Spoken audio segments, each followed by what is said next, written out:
Now, for his second straight weekend as president, Joe Biden attended Catholic Mass at a church in the nation's capital. Americans actually haven't seen their president attend regular weekly worship services since Jimmy Carter. But despite being only the second Catholic in the White House, Biden is not being universally embraced by some members of his faith. Devin Dwyer looks at why and how this could impact the president's plans for national healing. At the oldest Catholic church in Washington, a president in the pews is high honor, and for some, sparking new questions of faith. I'm saying to our people, let's use this teaching moment. Let's come together, use the questions of faith, and respond to them in an intelligent way. Joe Biden, the nation's first Catholic president in 60 years, has made Holy Trinity in Georgetown his new spiritual home. Pastor Kevin Gillespie says he's been warmly welcomed. When he walked in, when he's there, they applauded. They applauded for a fellow parishioner, a fellow Catholic, and the President of the United States. But some Catholic leaders say Biden is not a model of their faith. You might have heard that the president is Catholic. Perhaps you've heard that. Perhaps you heard that he went to Mass on Wednesday. I don't care. That does not impress me. The passion pouring out from the pulpit in sermons posted across social media. You want to celebrate something about this man who is without value, and you don't like it? Well, that's your problem. Many Catholic clergy and faithful are fixated on Biden's support for abortion rights, which the church staunchly opposes. He supports the utter slaughter of the unborn. What have you done? What have you done to your church? A majority of Catholics, 52%, backed Biden for president, many drawn to his sincere devotion to the faith, which Biden has described as a source of solace and purpose. Father, do you think the scrutiny of his faith is fair? The ways in which they do it, in some ways, is very unfair.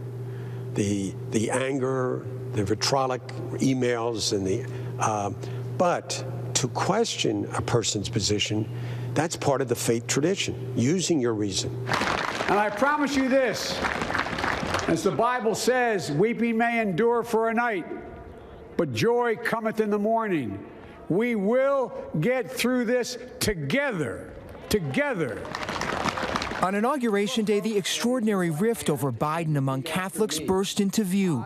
Pope Francis, who's met Biden several times, sending cordial good wishes in a warm letter urging the new president to embrace authentic justice and freedom with respect for the poor, the vulnerable, and those who have no voice. Pope Francis has talked about the need to find a better kind of politics, a less polarized kind of politics. And I think in that sense, he's expressing his hope that Joe Biden could be the one to open that conversation. But the church's American leaders taking a different tone. Archbishop Jose Gomez, who heads the U.S. Conference of Catholic Bishops, while praising Biden's piety and personal story, warned that the new president would advance moral evils and threaten human life and dignity, most seriously in the areas of abortion, contraception, marriage, and gender. There's so much enthusiasm among some in the Catholic world that Trump is no longer president, that they are willing to uncritically accept everything from President Biden. And that's a dangerous place to be. Some of Biden's early actions have deepened those concerns. 2 days after taking office, he recommitted to codifying Roe v. Wade. And last week, he rolled back a ban on U.S. foreign aid to groups that fund abortions or provide referrals. It's a grave sin. And those who are manifest commitment to it in a public way persistently are endangering their souls. It's highly significant, but there is the issue of poverty, capital punishment, of war. There's other issues that what the Pope was saying, let's not get into a cultural war that we're divided. Let's unite and build bridges. Biden opposes abortion as a personal matter, but wrote in his 2007 memoir that he doesn't have a right to impose his view on the rest of society. As a senator, Biden voted multiple times to uphold a ban on federal funding for abortions, but now as president, he says that ban should be lifted. His position incensing some Catholic clergy, including a South Carolina priest who last year denied Biden the sacrament of Holy Communion. It's the only time it's ever happened, and we didn't talk about it. He went to the press about it. and it's not a position that I've found anywhere else, including from the Holy Father who gives me communion. The Pope and Washington's new Cardinal, Wilton Gregory, say they're not going to single Biden out.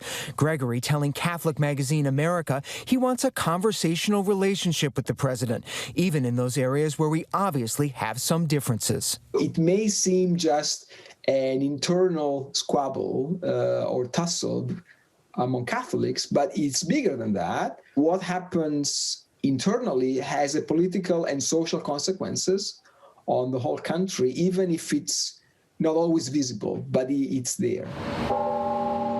Just blocks from the White House, St. Stephen Martyr Parish is no stranger to the scrutiny of faith in the presidency. John F. Kennedy, the nation's first Catholic president, worshipped here in the 1960s, a plaque marking his old seat in the pews. I think in terms of his spirit, he did a great deal for the country. He had weaknesses perhaps in the flesh, but I don't think so in the spirit. He lifted up the country. So how are you feeling about a Catholic back in the White House? I am surprised by the vitriol because I think that it's very important now in our country to disagree civilly. Do you think as a matter of Catholic faith and Catholic doctrine that leaders such as yourself and bishops should use communion to send a message and deny Joe Biden communion? I think our Archbishop, Cardinal Wilton Gregory, has decided not to do that, and I work for him and the Lord. 1 in 5 Americans identifies as Roman Catholic. The faithful have long been divided in matters of theology and in politics, but Catholic values aren't exclusively red or blue.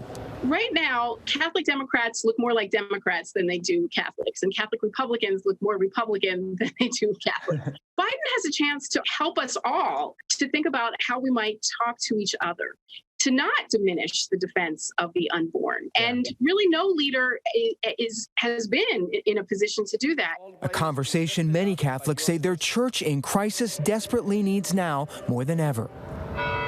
It's an opportunity to work towards healing and justice from a faith tradition through this remarkable man. For ABC News Live, I'm Devin Dwyer in Washington. Hi, everyone. George Stephanopoulos here. Thanks for checking out the ABC News YouTube channel. If you'd like to get more videos, show highlights, and watch live event coverage, click on the right over here to subscribe to our channel. And don't forget to download the ABC News app for breaking news alerts. Thanks for watching.